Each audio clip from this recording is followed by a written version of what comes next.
Hello.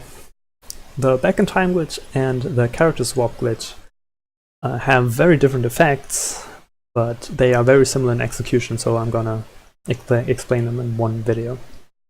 So the back in time glitch was found by AC, and recently it was a bit improved by Synth.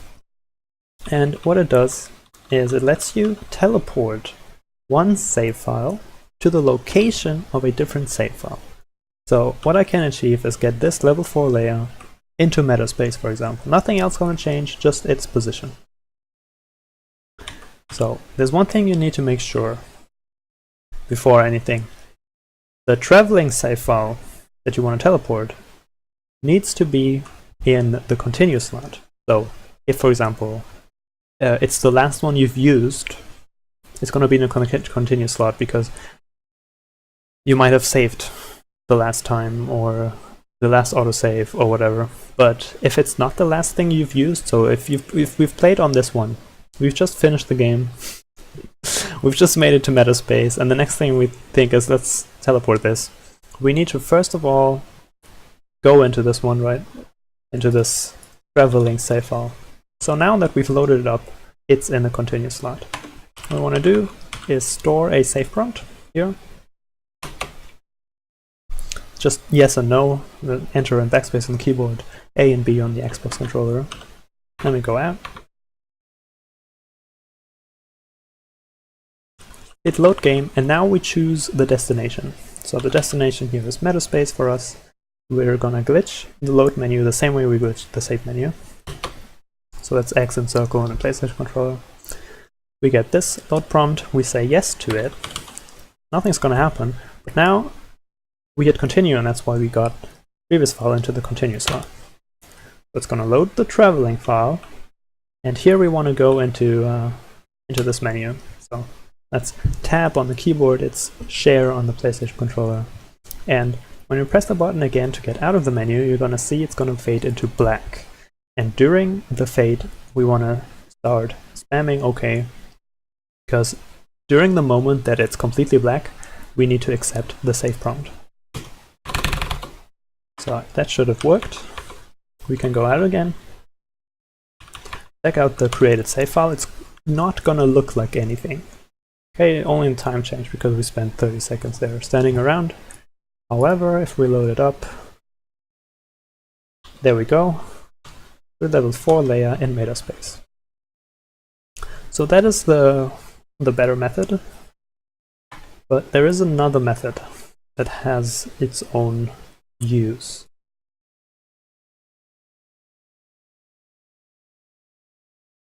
Here, if we wanted to teleport this level 1 layer from the ship, for example, it does not have the menu. You only unlock that menu in Rookie Dungeon. You can still use it though. So we've loaded it up. It's in the continue slot now. We're gonna get a save prompt here. We're gonna do the same thing with the load. Hit continue. Now we can't open the menu, but you can open this main menu thing here. And then you go either into options or save game, it doesn't matter, you just go into it. And when you go out of it, that's when it gonna go black, and it's gonna soft lock here. There's nothing you can do here. However, you can still accept the save prompt. You can hear it right there, but you know, you can't even get out of here, so you just gotta close the game. Alt F4.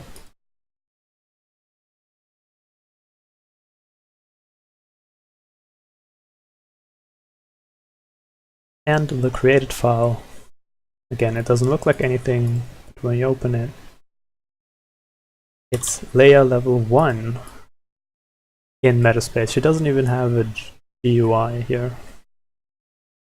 So that's the back in time glitch. Now the character swap.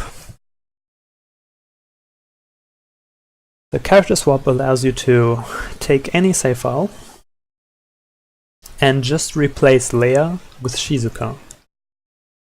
Note that any progress, any inventory, any character stats, not character stats, but like skill trees and gear, will not be replaced. You only replace what character you play as. And it should be said that I'm using a mod. AC and Celio made this mod to dynamically change the head in the save file with what character it's using, because normally, for you probably, if you don't have a mod, it's just going to show Leia, even if it's a Shizuka file. So I've already prepared a playable Shizuka here. If you want to know how to get a playable Shizuka, if you don't know how to get a playable Shizuka, you don't need to know about the swap glitch. But if you want to know, I'm gonna have a tutorial on that as well. So, you want to do essentially the same thing. However,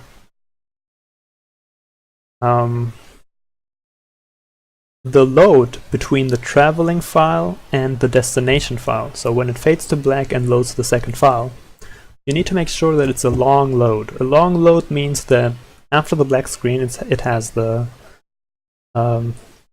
loading icon here. And to make sure about that, you just Alt F4.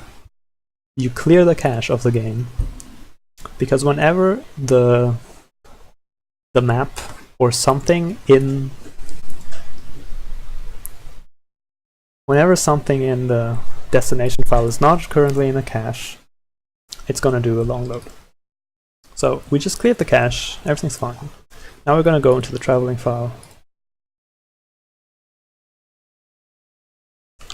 I'm gonna store a save prompt. Go out.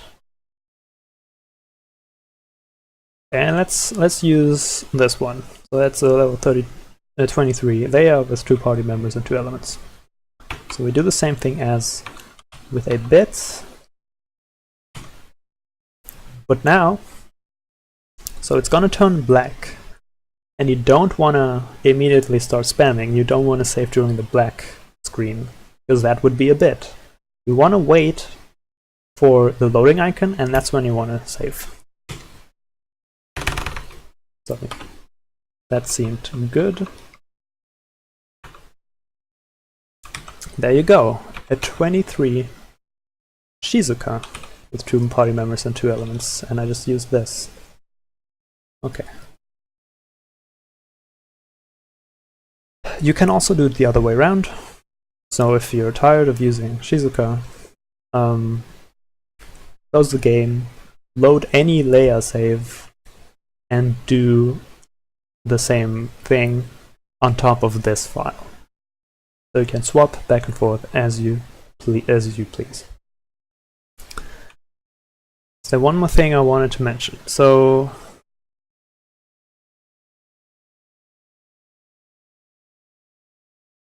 if a bit of yours goes wrong, for example,